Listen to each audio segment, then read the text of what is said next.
Good morning. हम देख रहे हैं पाठ योजना में कितने प्रकार के प्रश्न होते हैं।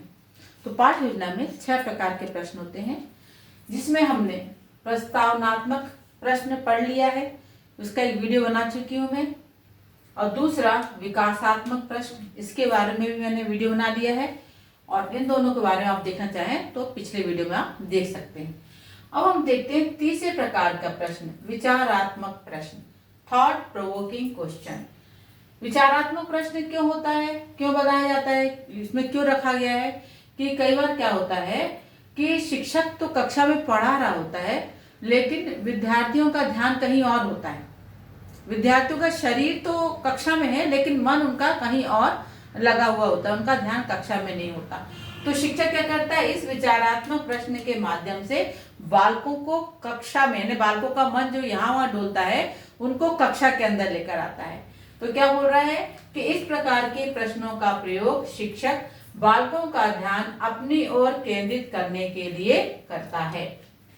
कभी कभी ऐसा भी होता है कि बालक शारीरिक रूप से तो कक्षा में उपस्थित रहते हैं, परंतु मानसिक रूप से वे कहीं और होते हैं।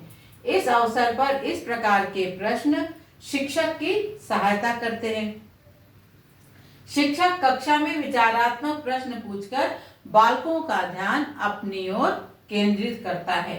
तो ऐसे प्रश्नों का, जब शिक्षक ऐसे प्रश्न करता है तो ऐसे प्रश्नों का उत्तर देते समय बालक अपनी योग्यता का और तर्क शक्ति का प्रयोग करते हैं, क्योंकि विचारात्मक प्रश्न ऐसा बोल दिया जिनको उनको विचार करना होता है, सोच समझ कर बोलना होता है। विद्यार्थियों को उस प्रश्न का उत्तर बहुत सोच समझ कर देना होता है, उनको अपनी योग्यता का प्रयोग करना होता है।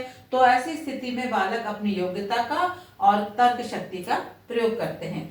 इसी कारण क्या होता है, इस प्रकार के प्रश्न जो हैं, मतलब जब बालकों से जब प्रश्न किया जाता है तो वो अपनी योग्यता का और तर्क शक्ति का प्रयोग करते हैं। तो योग्यता और तर्क शक्ति बालकों की आयु पर निर्धारित होती है। तो जो प्रश्न पूछा जाए, विचारात्मक जो प्रश्न किया जाए, उस विचारात्मक प्रश्न को पूछते समय शिक्षक को विद्यार्थियों की उम्र पर ध्यान देना चाहिए, यानी उनकी आयु के आधार पर ही प्रश्न किया जाना चाहिए, क्योंकि आयु के आधार पर बुद्धि का विकास होता है। तो उम्र के हिसाब से ही हमने उनकी आयु को देखते हुए इस प्रकार के विचारात्मक प्रश्न विद्यार्थियों से पूछे जाना चाहिए, क्योंकि तब उनकी उम्र के हिसाब से, उनकी आयु के आधार पर ही जब प्रश्न पूछे जाएंगे, तभी विद्यार्थी उस प्रकार के प्रश्नों के लिए अपनी योग्यता और तर्क शक्ति का प्रयोग करेंगे। तो इस प्रकार जो विचारात्मक प्रश्न है, इसका पाठ योजना में बहुत ही महत्वपूर्ण स्थान होता है।